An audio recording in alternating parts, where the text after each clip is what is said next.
Uh, Hello guys, mumeze mute? Mbazaniye amakuru mashya ya Interlink. Interlink yazanye update ya version 5. Version 5 irimo gukora KYC, gukora migration ya verified ITRG. ITRG nyine zabaye verified zikaba zajyamo ITRX wallet, ukaba wazihinduramo ITR. Yego. Iyo update iba updatinze mu kanya, nagira ngo mbereke utuntu uhita ukora kano kanya. Yego. Kano kanya utuntu ugomba guhita ukora. Mbere na mbere muri version 5 harimo, iyo umaze ku updatinga, harimo curator system, aho ugenda ugahitamo umuntu, ni nk'umuvalidator nyine, umuvalidator uzagufasha gukora KYC yawe neza. Noneho no muri version 5 hasohotsemo na Interlink Visa Card. Yego. Mu minsi mike batangiye kuziduha Visa Card ku buryo bayifiteho amakuru ushobora kujya nko kuri supermarket runaka ugahaha. Yego, ni ibintu byoroshye. Noneho reka nze mbereke sasa utuntu ugiye ku-updatinga, ukuntu ugiye kuya-updatinga n'uburyo ugiye guhita uhitamo mu curator, ubundi ibindi nkazagenda mbiha muri video z'ubutaha. Reka nze mbereke sasa uburyo ukora update n'uburyo uhitamo mu curator. Urahita uza ugiye kuri Play Store. Kuri Play Store nizo uhita ujyaho. Mwese Play Store ndakeka muyizi, abatayifite murajye kuri App Store. Yego. Uzihitemo, ushaka searching mu Interlink. Interlink niyo uri buze usearching.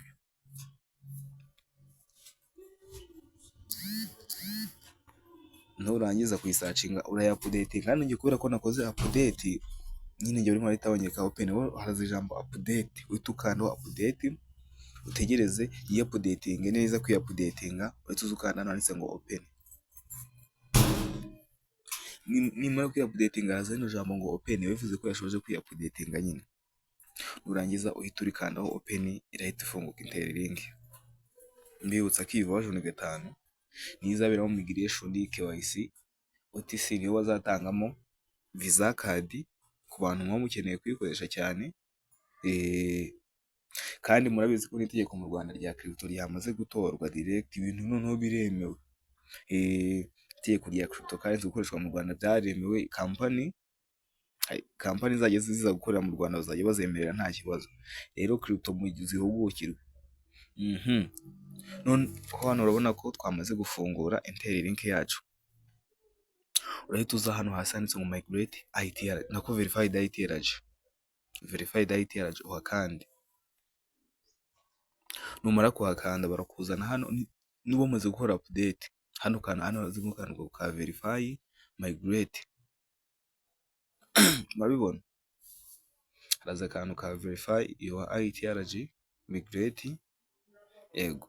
Nurangiza urahita uza ukawikandira hano handitse ngo verify your ITRG. Verify your ITRG uhakande.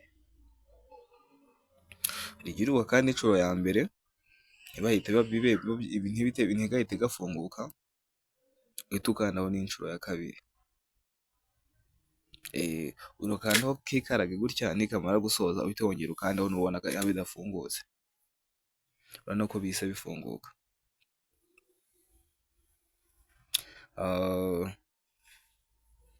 Uhita ukanda handitse ngo view list of creator, hano hasi hano uri buhita ukanda.